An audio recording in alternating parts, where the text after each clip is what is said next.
+2 class. अज आप शुरू करन जा रहे हैं वेव ऑप्टिक्स। पहला आप रे ऑप्टिक्स पढ़ी है बेटे। जिहड़े ऑप्टिक्स दे हैं या लाइट दी जिहड़ी प्रॉपर्टीज है, कुछ प्रॉपर्टीज तो आप रे ऑप्टिक्स नाल प्रूव करतियां सीगियां कि लाइट इज अ पार्टिकल, ठीक है। बट कुछ प्रॉपर्टीज लाइट दियां आपां जे रे नूं पार्टिकल नेचर ते मन के चलते हैं दैन ओह प्रूव नहीं हो सकदियां हैगियां। कुछ प्रॉपर्टीज इस तरह interference and diffraction of light, यह प्रॉपर्टीज आपां वेव नेचर नाल ही प्रूव कर सकते हैं कि light act as a wave. Now wave एक ट्रांसफर ऑफ एनर्जी हुंदी है वेव दे विच, एक पॉइंट तो दूसरे पॉइंट तक,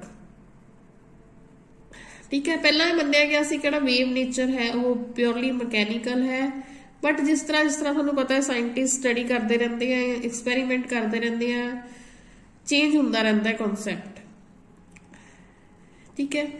सो वेव ऑप्टिक्स दे विच आपां होर किन्ने फिनोमिना पढ़ने हैं जिहड़े कि बहुत इंटरस्टिंग है और आपां नूं होर ऑप्टिक्स बारे डिटेल स्टडी विच लैके जाणगे। किसी भी लाइट का एक सोर्स हुंदा है, पॉइंट सोर्स हुंदा है, ठीक है। उस पॉइंट सोर्स करके कुछ वेव फ्रंट बनते हैं। वो वेव फ्रंट की हुंदे हैं? Wave front is defined as the locus of all the particles of a medium vibrating in the same phase at a given instant।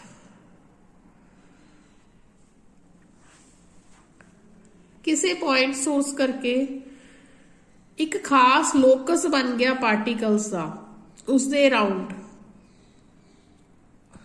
उस खास लोकस दे विच सारे पार्टिकल सेम फेज दे विच वाइब्रेट कर रहे हैं।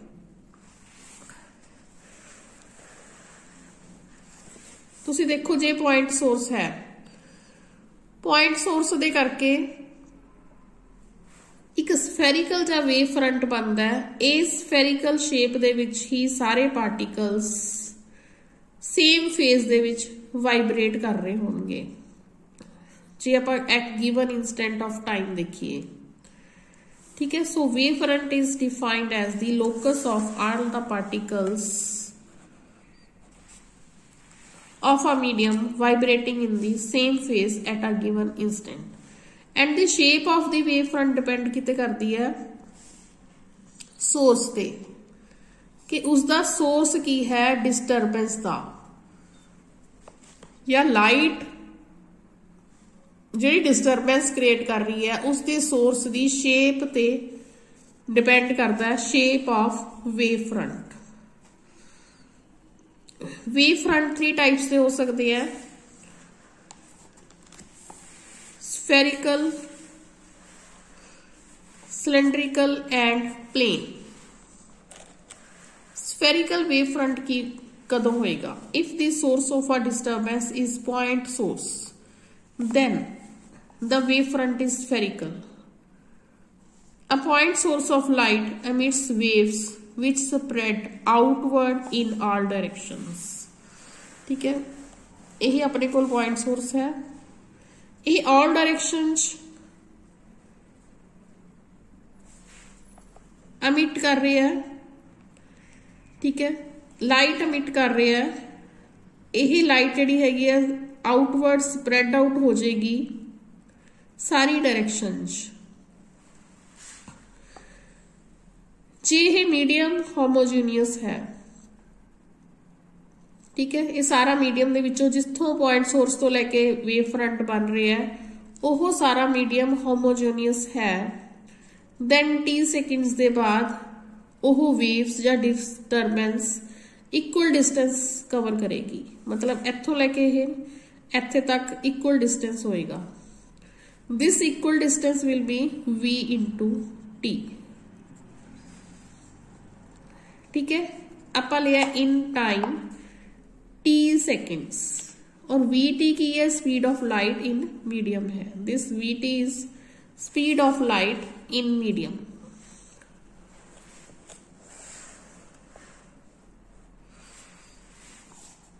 Let a sphere be drawn with point source of light O. ठीक है, ये पॉइंट सोर्स है, ਇਹਦੇ ਅਰਾउंड ਆਪਾਂ ਇੱਕ स्फीयर ड्राउन कर लिया। ठीक है, उसका रेडियस ले लिया ਆਪਾਂ v इंटू टी, क्योंकि जिस डिस्टेंस से जिहड़ी हैगी है अपने कोले वेव फ्रंट बनना है, आपां उही डिस्टेंस दा वी टी लैके एना रेडियस लैके आपां एक स्फीयर ड्रॉ कर लिया। It means the particles of the medium lying on the surface of the sphere will get distributed at the same moment। मतलब जिन्ने भी इस पॉइंट ते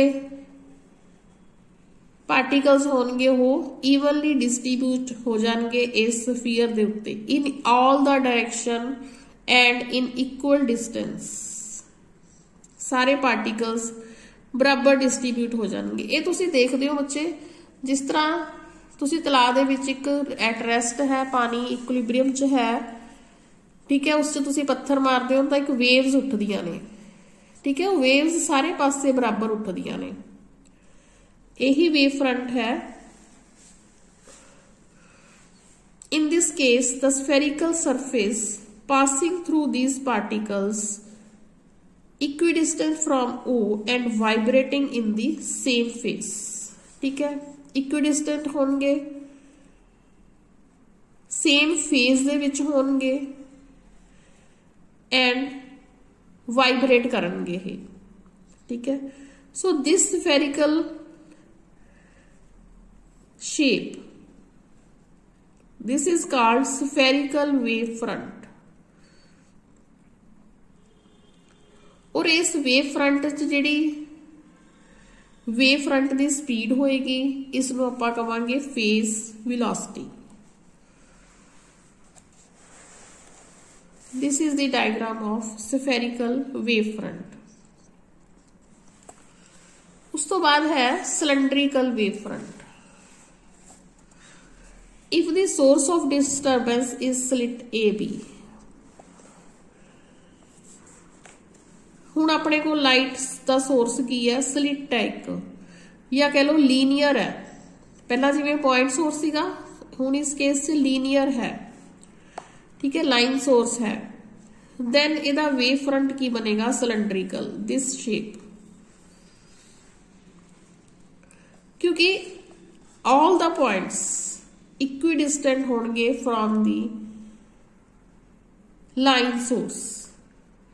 ठीक है, जेड़े भी पॉइंट सिलेंडर की सरफेस ते पे होंगे वो सारे इक्विडिस्टेंट होंगे फ्रॉम दिस लाइन सोर्स। ठीक है, मतलब थोनू मैं दस रही हूँ पॉइंट सोर्स का जो वेव फ्रंट है इस तरह का स्फेरिकल बनेगा। जे आप कोई लाइन सोर्स लेने तो उसका जो वेव फ्रंट है वो सिलेंड्रिकल बनेगा। जे इस तरह अपने को कोई बहुत दूर की डिस्टेंस तो आ रही है लाइट्स, पॉइंट सोर्स जिहड़ा हैगा बहुत दूर डिस्टेंस ते पिया, तो उसका वेव फ्रंट एक प्लेन की फॉर्म च बनेगा। ठीक है, in this case source is at infinity at a very large distance from the point source. A small part of the spherical wavefront appears plane and this part of the spherical wavefront is called plane wavefront. Thus, a spherical wavefront appears as a plane wavefront after traveling a large distance from the plane surface. ਹੁਣ ਜਿਹੜੇ spherical wavefront ਬਣਿਆ ਸੀਗਾ, जे point source तो बहुत ज़्यादा distance cover करके lights अपने को आती है, दैन वो वेव फ्रंट एक प्लेन बनाती है।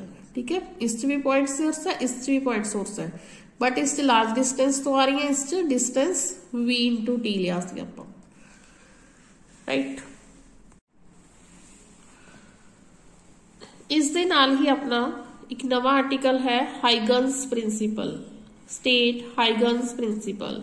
हाइगन्स जिहड़ा एक डच साइंटिस्ट सीगा, आपां इसनूं हाइगन्स प्रोनाउंस करते हैं, बट इसकी डच दे विच प्रोनाउंसिएशन बिल्कुल डिफरेंट है। ठीक है, एक अलग जी आवाज़ कढ़नी पैंदी है इस नाल। चलो आपां इसनूं हाइगन ही प्रोनाउंस करांगे। ਹਾਈਗਨ ਨੇ ਪ੍ਰਿੰਸੀਪਲ ਦਿੱਤਾ ਸੀਗਾ ਜਿਸ 'ਚ ਕੁਛ ਮੰਨਿਆ ਗਿਆ ਸੀਗਾ, ठीक है। these 3 points were supposed to be right। और इसे प्रिंसीपल ते हाइगन्स के प्रिंसीपल ते जदों उसने मान लिया कि जिहड़ी लाइट है वो वेव नेचर है, उस वेव नेचर नूं मन के भी उसने रिफ्लैक्शन एंड रिफ्रैक्शन जिहड़े आपां रे ऑप्टिक्स पढ़ के आए हां, जदों आपां एक रे नूं एज ए पार्टिकल लिया सीगा, ठीक है। हाइगन्स ने इसनूं एक वेव लैके रिफ्लैक्शन ते रिफ्रैक्शन दे लॉ प्रूव करके दिखाए हैं, ठीक है। उस तो पहला उसके प्रिंसीपल्स की सीगे। According to Huygens principle, each source of light is center of disturbance from which waves spread in all directions। हर एक source of light जेड़ा भी है ओहो की करता है, disturbance करता है in all directions। all the particles equidistant from source and vibrating in same phase lie on a surface known as primary wavefront। यह disturbance ਜਿਹੜੀਆਂ same phase ਦੇ ਵਿੱਚ ਹੋ ਰਹੀਆਂ ਨੇ और equidistant ਤੋਂ ਹੋ ਰਹੀਆਂ ਨੇ, ठीक है। at equidistance और same phase ਇਹ ਪਾਰਟੀਕਲ ਜਿਹੜੇ ਡਿਸਟਰਬੈਂਸ ਕਰ ਰਹੇ ਆ ਉਹ ਇੱਕ ਵੇਵ ਫਰੰਟ ਬਣਾ ਰਹੇ ਆ, ਇਸ ਨੂੰ ਆਪਾਂ ਕਹਿੰਦੇ ਆ ਪ੍ਰਾਇਮਰੀ ਵੇਵ ਫਰੰਟ। ਹੁਣ ਇਸ 'ਚ ਇੱਕ ਸੈਕੰਡਰੀ ਵੇਵਲੈਟ ਵੀ ਬਣਦਾ ਔਰ ਸੈਕੰਡਰੀ ਵੇਵ ਫਰੰਟ ਵੀ ਬਣਦਾ। Every point on a primary wave front is a source of new disturbance, ਠੀਕ ਹੈ। ਇਸ ਪ੍ਰਾਇਮਰੀ ਵੇਵ ਫਰੰਟ ਕਰਕੇ ਇੱਕ ਨਵੀਂ ਡਿਸਟਰਬੈਂਸ ਕ੍ਰੀਏਟ ਹੁੰਦੀ ਹੈ जिस नूं की आपां कहने आ secondary wavelets. and these secondary wavelets are spherical and travel with the speed of light in all directions in that medium। हुण तुसीं डायग्राम वाल आ जाओ। इस डायग्राम च पॉइंट सोर्स दिखाए गए 1 2 3 4 5।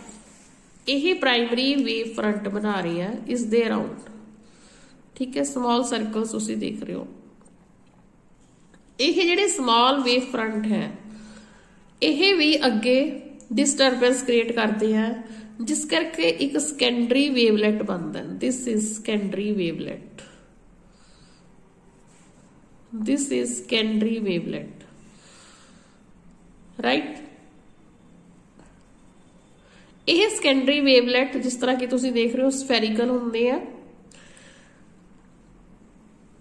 ਐਂਡ ਇਸ ਦੇ ਵਿੱਚ ਜਿਹੜੀ ਸਪੀਡ ਹੁੰਦੀ ਹੈ ਪਾਰਟੀਕਲਸ ਦੀ ਉਹ ਸਪੀਡ ਹੁੰਦੀ ਹੈ ਸਪੀਡ ਆਫ ਲਾਈਟ ਔਰ ਸਾਰੀ ਡਾਇਰੈਕਸ਼ਨਸ 'ਚ ਬਰਾਬਰ ਹੁੰਦੀ ਹੈ, ਠੀਕ ਹੈ। ਸੋ ਦਿਸ ਇਜ਼ ਪ੍ਰਾਇਮਰੀ ਸੋਰਸ। ਇਸ ਦੇ ਅਰਾਊਂਡ ਜਿਹੜਾ ਤੁਸੀਂ ਸਰਕਲ ਦੇਖ ਰਹੇ ਹੋ this is primary wave front end primary wave front की डिस्टरबेंस करके एक सेकेंडरी वेवलेट बन रहा है, ठीक है।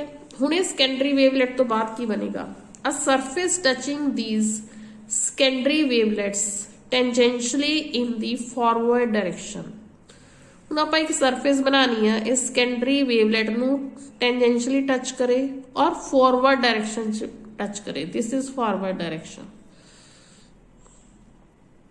किसी भी इंस्टेंट ते जदों सेकेंडरी वेवलेट्स नूं एक टेंजेंशियली सरफेस टच करके फॉरवर्ड डायरेक्शन च निकल रही है एंड उस तरह जिहड़ा वेव फ्रंट बन रहा है, देखो इहदे टेंजेंट बना लिया, इहदे टेंजेंट बना लिया, इसदे टेंजेंट बना लिया, इसदे टेंजेंट बना लिया। इस तरह एक अपने कोल जिहड़ा एक स्ट्रक्चर बनती है that is called secondary wave front. हुण आपां इस दे विच फॉरवर्ड डायरेक्शन वाला लेना है, बनेगा तो इनवर्ड डायरेक्शन दे विच भी, बट आप लेना है फॉरवर्ड डायरेक्शन वाला, ठीक है। यही फॉरवर्ड डायरेक्शन आप कहांगे secondary wave front. This is called secondary